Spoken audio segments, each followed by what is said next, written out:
Hello students, आपको कुछ numericals दिए थे, शायद आपने कर लिए होंगे। अगर नहीं किए हैं तो उनके सॉल्यूशंस यहाँ पर दिए हुए हैं।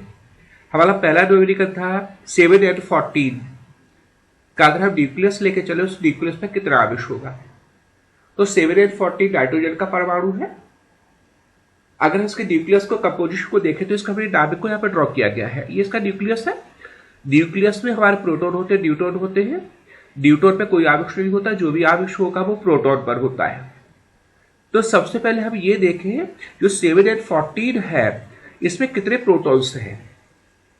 तो हमने लिखा उसमें जो प्रोटॉनों की संख्या है वो 7 है और एक प्रोटॉन में जो आवेश होता है वो होता है प्लस का 1.6 into 10⁻⁻19 कूलम।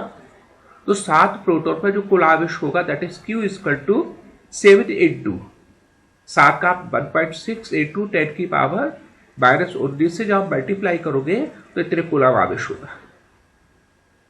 तो it is our first numerical, simple सा है। एक सेकंड न्यूमेरिकल हमें दिया हुआ है, थोड़ा सा इंपॉर्टेंट है। हम ये ऊन दे रखे, ऊन को हम पॉलिथीन से रगड़ते हैं। तो देखो शायद हमने आपको कभी बताया होगा कि हम दो वस्तुओं को, जब हम दो पदार्थों एक दूसरे रगड़ते हैं तो रगड़ने से कुछ इलेक्ट्रॉन एक पदार्थ से दूसरे पदार्थ में ट्रांसफर हो जाते हैं और इलेक्ट्रॉन के ट्रांसफर होने से दोनों के दोनों जो पदार्थ होते हैं, जो वस्तुएं होती है वो आवेशित हो जाती है। तो जो हम इस ऊन को पॉलिथीन से रगड़ेंगे तो कुछ इलेक्ट्रॉन ऊन से या तो पॉलिथीन में जाएंगे या पॉलिथीन से ऊन में आएंगे। अब हम कैसे आइडेंटिफाई करेंगे, कैसे पहचानेंगे, तो इसके लिए न्यूमेरिकल दिया हुआ है। ये दे रखा है कि पॉलिथीन जो है, पॉलिथीन ने आवेश प्राप्त कर लिया माइनस का, पॉलिथीन पे आवेश है माइनस का 3 into 10⁻⁻7 कूलम, इतना आवेश आ गया। अच्छा, ये जो आवेश आया पॉलिथीन पर आया है तो डेफिनेटली जो इलेक्ट्रॉन होंगे वो पॉलिथीन में आए होंगे। तो जो हमारे क्वेश्चंस पूछे हैं उसमें एक पार्ट ये भी है कि इलेक्ट्रॉन किस पदार्थ से किस पदार्थ पर ट्रांसफर हुए, ऊन से पॉलिथीन पर गए या पॉलिथीन से ऊन पर आए। तो चूंकि पॉलिथीन पे नेगेटिव चार्ज होल्ड कर लिया, इसलिए निश्चित रूप से जो इलेक्ट्रॉन होंगे वो ऊन से किस पे आए होंगे, पॉलिथीन पर। कितने इलेक्ट्रॉन उस पॉलिथीन पर आए हैं तो उसको कैलकुलेट करें, नंबर ऑफ इलेक्ट्रॉन्स का कैलकुलेशन करें तो फार्मूला लगाना होगा Q equal to AD, the important formula. ये एक ऐसा फार्मूला जिसकी सहायता से हम अगर किसी पदार्थ पर आवेश का मान मालूम है, प्लस का आवेश हो या माइनस का आवेश हो, अगर आपसे ये पूछा जाए उस पर कितने इलेक्ट्रॉन हो गए तो the important formula Q equal to ADE। यहाँ पे जो Q का मान है वो 3 into 10⁻⁻7 आपको दिया हुआ है। E हो गया इलेक्ट्रॉनिक चार्ज, सो इतना होता है। हमें नंबर ऑफ इलेक्ट्रॉन्स n निकालने हैं तो यहाँ से n की कैलकुलेशन हो जाएगी। तो n इक्वल टू हो जाएगा 3 into 10⁻⁻7, ये डिवीजन में बटे में चला जाएगा, तो इट इज द आंसर। एक बात इस न्यूमेरिकल में एक पार्ट में और पूछी गई है, क्या इस प्रोसेस में, इस क्रिया में द्रव्यमान भी कुछ ट्रांसफर हुआ होगा। तो आपको पता है कि जो इलेक्ट्रॉन होता है that is A mass particle, द्रव्यमान कण होता है। तो जब इलेक्ट्रॉन एक पदार्थ से दूसरे पदार्थ हो जाएंगे तो डेफिनेटली हमारा मास भी तो ट्रांसफर होगा। कितना मास ट्रांसफर होगा तो ये डिपेंड करेगा नंबर ऑफ इलेक्ट्रॉन्स पर। एक इलेक्ट्रॉन के जाने से जो द्रव्यमान ट्रांसफर होता है वो इस इलेक्ट्रॉन के द्रव्यमान के बराबर होगा। कितना होगा इलेक्ट्रॉन का द्रव्यमान, कितना होता है, तो आपने 10th क्लास में या और किसी क्लासेस में पढ़ा होगा, इलेक्ट्रॉन का द्रव्यमान होता है 9.1 गुणा 10⁻⁻31 किलोग्राम्स, लिखा हुआ है यहाँ पर। अब हमारे जो इलेक्ट्रॉन ट्रांसफर हो रहे हैं वो इतने हैं, तो कितना द्रव्यमान ट्रांसफर हुआ पॉलिथीन में, तो इट इज हम निकाल सकते हैं M इक्वल टू, ये नंबर ऑफ इलेक्ट्रॉन्स है जो ट्रांसफर हुए, ये एक इलेक्ट्रॉन का द्रव्यमान है, मल्टीप्लिकेशन कर लिया, it is answer. The second answer हमारा थर्ड न्यूमेरिकल है। दो प्रोटॉन्स है, किसी सेपरेशन पर, किसी दूरी पर है। Here are the two protons at a distance of r। और ये दिया हुआ है इनके बीच में जो इलेक्ट्रोस्टैटिक फोर्स लग रहा है, जो वैद्युत बल लग रहा है, वो प्रोटॉन के एक भार के बराबर है। तो हमें उस डिस्टेंस को कैलकुलेट करना है कि प्रोटॉन हम कितनी दूरी पर रखें कि उनके बीच में जो वैद्युत बल लगे वो प्रोटॉन के भार के बराबर हो। तो सबसे पहले हम ऐसा करते हैं कि प्रोटॉनों पर लगने वाले वैद्युत बल को कैलकुलेट करें। एक प्रोटॉन दूसरे प्रोटॉन में जो वैद्युत बल लगाएगा उसको कैलकुलेट करें तो F इक्वल टू फॉर्मूला है 1/4 पाई एप्सिलॉन नॉट, एक प्रोटॉन का आवेश लिखा हुआ Q1 into Q2 upon R square. ये बहुत इंपॉर्टेंट फार्मूला है, ये दो आवेशों के बीच में लगने वाले वैद्युत बल का फार्मूला है। Q1 होता है एक आवेश का मान, Q2 होता है दूसरे आवेश का मान, मॉडुलस वैल्यू होती है, और R होता है उनके बीच का जो सेपरेशन है, उनके बीच की जो दूरी है उसका स्क्वायर। तो हियर F इक्वल टू इस 1/4 पाई एप्सिलॉन नॉट की जो वैल्यू होती है वो 9 into 10 to the power 9। Q1 हो गया प्रोटॉन का आवेश, Q2 दूसरे प्रोटॉन का आवेश, उनके बीच की दूरी हम R लेके चले तो R स्क्वायर। अब यहाँ पे जो F दिया हुआ है it is equal to the weight of the proton, proton के भार के बराबर, एक प्रोटॉन का भार। अब भार कैसे निकालते हैं तो that is equal to mg, m proton का द्रव्यमान इतना है इंटू g 9.8 गुरुत्वीय त्वरण। तो यहां पर हमारा जो F होगा वो ये वैल्यू होगी, देयरफॉर F के प्लेस हम ये वैल्यू पुट कर दें, ये 9 इंटू 10 टू द पावर 9 है, हर एक वैल्यू हमने पुट की और बटे R स्क्वायर इधर आ जाएगा, ये सभी टर्म्स डिवीजन में आ जाएंगे। तो हमारा R स्क्वायर की वैल्यू मिली 1.405 into 10 to the power -2 metre square, और R square to square root लेके चले गए, वर्गमूल लिया तो 0.118 मीटर। द आंसर हमारा फोर्थ न्यूमेरिकल है, थोड़ा सा लेंथी है। दो आवेशित गोले हैं A और B, आइडेंटिकल है, समरूप है। समरूप का मतलब जो भी आवेश है वो बराबर होगा, इनकी जो क्वांटिटी होगी, जो द्रव्यमान होगा वो भी बराबर होगा, इन पर आवेश भी बराबर है। तो बाकी चलने पर आवेश Q है, समरूप गोले है, आवेशित है, कितना आवेश है ये नहीं दिया, किसी दूरी पर रखे हुए हैं, वो दूरी भी हमें नहीं दे रखी है। बस एक बात दे रखी है कि दोनों के दोनों जो आवेशित गोले हैं वो एक दूसरे को जिस बल से प्रत्याकर्षित करते हैं, रिपल्सिव फोर्स लगाते हैं, उस फोर्स की वैल्यू आपको मालूम है।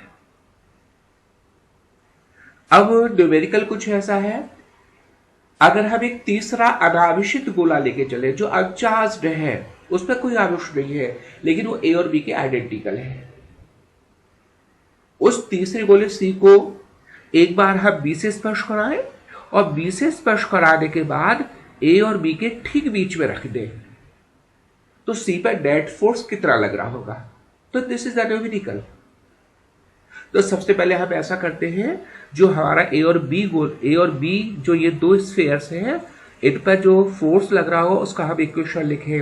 F equal to 1/4 pi epsilon naught, पहले गोले का आवेश A का आवेश Q इंटू B का आवेश Q अपॉन R स्क्वायर।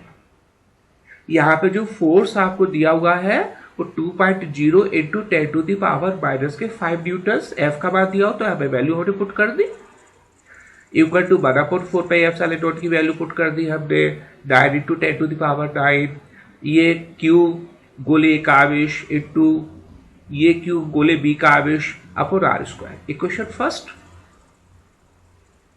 अब हम तीसरे अनावेशित गोले C को, जो अनावेशित है लेकिन समरूप है, जब हम C को पहले B से टच कराते हैं और B से टच कराने के बाद जब उसे सेपरेट करें, तो सबसे पहले जब B से टच कराएंगे तो क्या होगा, जब B से टच कराएंगे तो सबसे पहले B और C पर टोटल चार्ज देखें, B और C पे कुल आवेश होगा QB plus QC equal to हो जाएगा Q प्लस 0, B का आवेश Q है, C का आवेश 0 है, तो Q plus 0 equal to Q।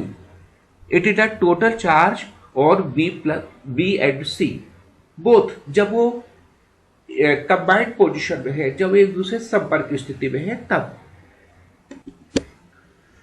और जब हम C को B से अलग करते हैं तो ये जो आवेश होगा, जो टोटल चार्ज होगा, जो Q के बराबर है, वो B और C दोनों पे बराबर बराबर बट जाएगा। तो B पे जो चार्ज होगा that is the Q equal to Q upon 2, C पे जो चार्ज होगा that is the Q upon 2। अब हमें C गोले को हम A और B के बीच में रखना है, तो C को हमने A और B के बीच में रख दिया, ये जो डिस्टेंस होगा वो r/2 होगा, ये जो डिस्टेंस होगा ये भी r/2 होगा। अब आवेश जो चालक A है वो C पर फोर्स लगा रहा होगा, B जो है वो भी C पर फोर्स लगा रहा होगा। अब C पर लग रहा है नेट फोर्स को हमें कैलकुलेट करना है। तो सबसे पहले जो चालक A है उसके साथ इसके कारण C पे कितना फोर्स लग रहा है उसको कैलकुलेट करें। तो लिखा है FCA। CA का मतलब force acting on the sphere C due to A। गोले C पे लगने वाला बल जो किसके द्वारा लगाया जा रहा है, गोले A द्वारा। FCA इज टू 1/4πε0 QA गोले A का आवेश इंटू QC गोले C का आवेश अपॉन इनके बीच की दूरी का स्क्वायर।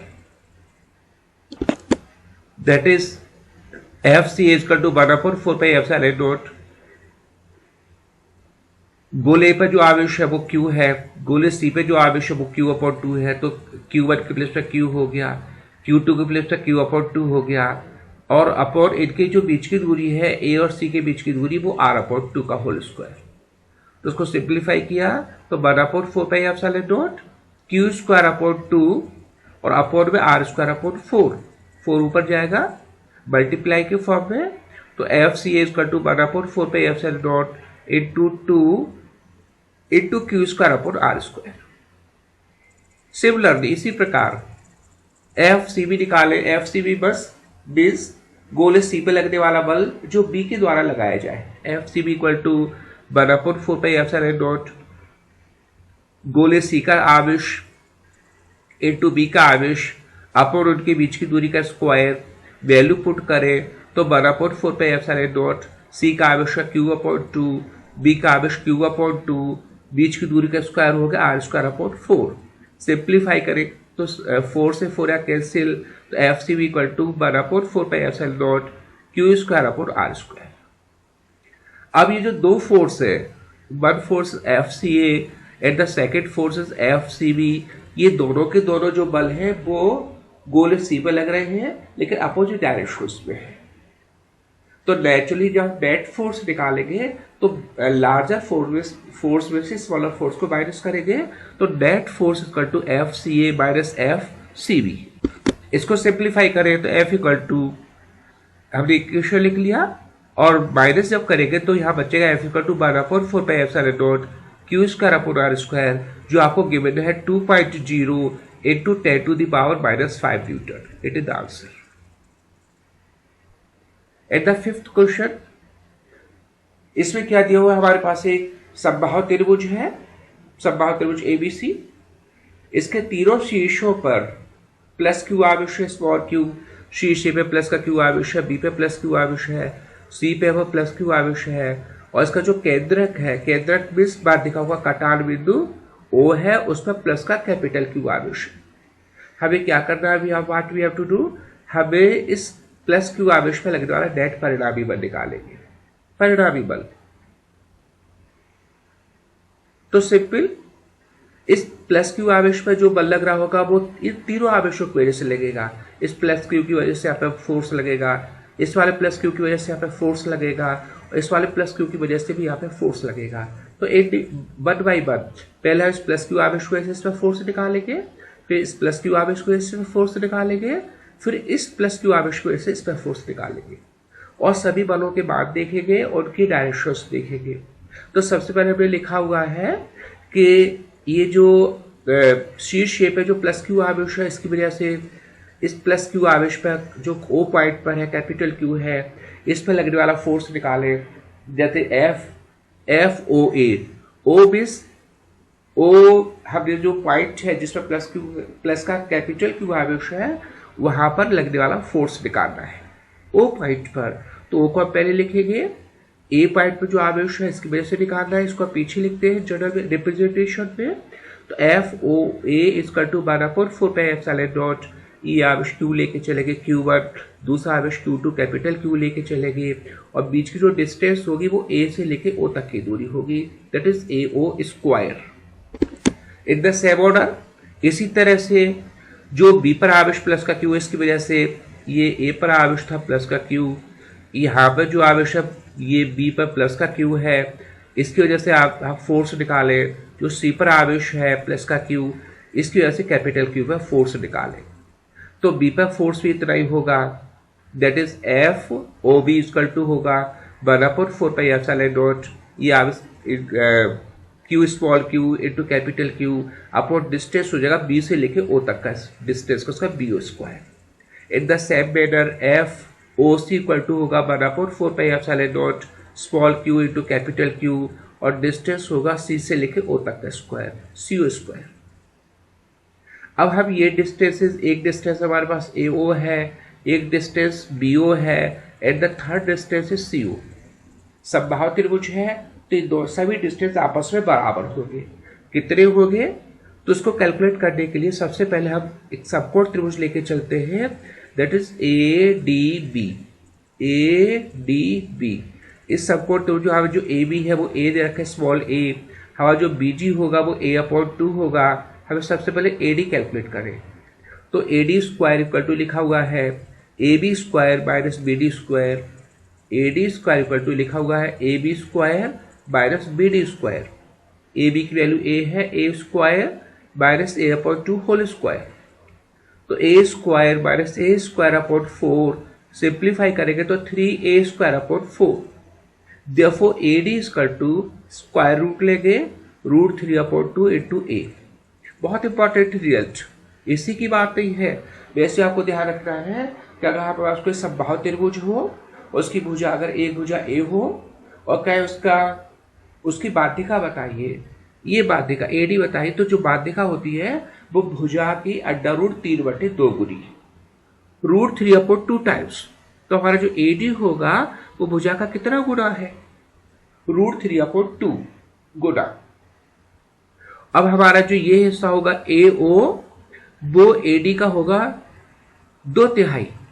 ये 2 पार्ट होते हैं, 1 पार्ट होता है, ऊपर का हिस्सा 2 रेशियो में होगा, नीचे का हिस्सा 1 रेशियो में होता है। नाउ ए ओ जो होगा वो किसका 2/3 होगा, ए डी का 2/3 होगा। तो देखो A O equal to 2/3 into A D की वैल्यू कितनी है √3/2 इंटू ए, यहाँ से कैंसिल तो जाएगा a/√3। तो हमारा जो ए ओ लेंथ है वो कितनी आई, ए ओ लेंथ यही a/√3, इतना ही हमारा बी ओ होगा, उतना ही हमारा सी ओ होगा। इस सभी की वैल्यूज पुट करें then F O A equal to 1/4πε0। यहाँ को जो आवेश है वो क्यू है स्मॉल क्यू, यहाँ पे जो आवश्यक वो प्लस का क्यू है कैपिटल क्यू, तो यहाँ हो जाएगा small Q into capital Q upon यहाँ से तक का डिस्टेंस हमने कैलकुलेट किया a/√3 का होल स्क्वायर। सिंप्लीफाई करेंगे तो हमें ये फिगर मिली और यही फोर्स होगा एफ बी ओ और इतना ही फोर्स होगा एफ सी ओ। ये सभी फोर्सेस बराबर हो गए। अब बहुत इंपॉर्टेंट बात, यहाँ पे 3 फोर्स है जो प्लस क्यू आवेश पे लग रहा है कैपिटल क्यू पर। एक फोर्स इस डायरेक्शन में है, एक फोर्स हमारा इस दिशा में है, एक बल हमारा इस दिशा में है। अब इन तीनों बलों का हम नेट बल कैसे निकालें, हाउ कैन वी कैलकुलेट। तो अब एक अलग से डायग्राम बनाया है जहाँ पे 3 फोर्सेस को रिप्रेजेंट किया। एफ ओ ए नीचे की डायरेक्शन में है, एफ ओ बी इस डायरेक्शन में है, एफ ओ सी इस डायरेक्शन में है। यहाँ पर एक वर्टिकल लाइन ड्रॉ कर ले, इस तरह से लाइन को प्रोड्यूस कर ले, तो ये हमारी ऊर्ध्वाधर रेखा होगी। इस साइड ये एंगल होगा 60 डिग्री, ये साइड एंगल होगा 60, ये पूरा होगा 120। जो कंप्लीट एंगल यहाँ से यहाँ तक का जो एंगल होगा वो 120 डिग्री होगा और इधर का एंगल 60 हो गया, इधर का एंगल 60 हो गया। अब हम ये जो फोर्स है एफ ओ बी और जो एफ ओ सी के कंपोनेंट्स करें, इसके घटक करें, तो जिधर एंगल होता है उधर कॉस घटक होगा। एफ ओ बी का ऊपर को जो घटक होगा वो होगा एफ ओ बी कॉस 60, क्षैतिज दिशा में जो घटक होगा एफ ओ बी साइन 60। ऐसे एफ ओ सी का ऊपर जो घटक होगा वो एफ ओ सी कॉस 60, इस दिशा में जो घटक होगा एफ ओ सी साइन 60। ये दोनों के दोनों जो घटक होंगे वो बाद में बराबर है, डायरेक्शन में अपोजिट है, तो एक दूसरे को कैंसिल करेंगे। हमारे कौन कौन से फोर्सेस बचे, एक बचा F O B cos 60 degree ऊपर की डायरेक्शन में, एक फोर्स हमारा ये है और जो तीसरा फोर्स है वो नीचे की तरफ है। तो नेट फोर्स जो लग रहा होगा that will be F O B cos 60 ऊपर की तरफ है plus F O C cos 60 ये भी ऊपर की तरफ है माइनस एफ ओ बी जो नीचे की तरफ है। इस सभी फोर्सेस का वैल्यू पुट करें तो F net equal to value put करें, ये वैल्यू है, हमने वैल्यू पुट की तो वी ऑब्टेन द रिजल्ट्स, ये सभी हम मिले आपको। ये this is the value F O B, this is the value F O C and this is the value of F O A. हर एक की वैल्यू पुट की और हर एक की वैल्यू पुट करने के बाद cos 60 की वैल्यू पुट की, यहाँ पर cos 60 की वैल्यू पुट की, सभी टर्म्स कैंसिल हो जाएंगे, तो the net force is 0 here. और हमारा लास्ट क्वेश्चन है जो बहुत इंपॉर्टेंट है, अगर दो आवेश एक प्लस का 4e है प्लस का e है, किसी भी सेपरेशन पर है, ए सेपरेशन पर है। अब हमें यह पूछा गया है कि अगर एक तीसरा आवेश जो पॉजिटिव हो या नेगेटिव हो, एक तो हमें ये बता रहा है, और हम कहां पर उसको रखें कि हमारा पूरा सिस्टम, पूरा समायोजन हमारा स्थायी संतुलन में आ जाए, स्थायी अवस्था में आ जाए या संतुलित हो जाए। तो हमें इसको चेक करना होगा। सबसे पहले हमें पहले तो बाकी चलेगा जो तीसरा आवेश है वो प्लस का स्मॉल क्यू है, उसको डिफरेंट पोजीशंस में रखेंगे और संतुलन की स्थितियों को पहले देखेंगे। तो मान के चलिए पहली कंडीशन में लेट हमने मान लिया जो थर्ड चार्ज है प्लस क्यू, और इस प्लस क्यू चार्ज को हमने 4e और प्लस e के बीच में रख दिया, किसी भी जगह। हम संतुलन देखेंगे। संतुलन का मतलब होता है कि द नेट फोर्स इज 0। जो भी हम आवेश लेके चले उस पर लगने वाला नेट फोर्स अगर 0 है तो हम कहेंगे that is in the equilibrium position, वो संतुलित अवस्था में है। तो हम पहले चेकआउट करेंगे, जो भी आवेश लेके चलेगा उस पर लगने वाले बलों को पहले पॉइंट आउट करेंगे और देखेंगे कि क्या नेट फोर्स 0 है। तो सबसे पहले देखो इस 4e की वजह से, जब q को यहाँ पर रखे तो 4e की वजह से इस पर जो फोर्स लगेगा रिपल्सिव होगा, बाहर को लगेगा F1। इस प्लस e की वजह से इस प्लस q पे लगेगा, वो भी रिपल्सिव होगा F2। ये अपोजिट है तो नेचुरली ये दोनों किसी न किसी कंडीशन में एक दूसरे को कैंसिल कर सकते हैं। अगर हम q को आगे पीछे थोड़ा शिफ्ट करें तो यहाँ पर संतुलन पॉसिबल है, क्योंकि फोर्सेस अपोजिट डायरेक्शंस में है। अब जरा हम ये लेके चले, क्या इस प्लस इस q को यहां रखने से क्या ये संतुलित है?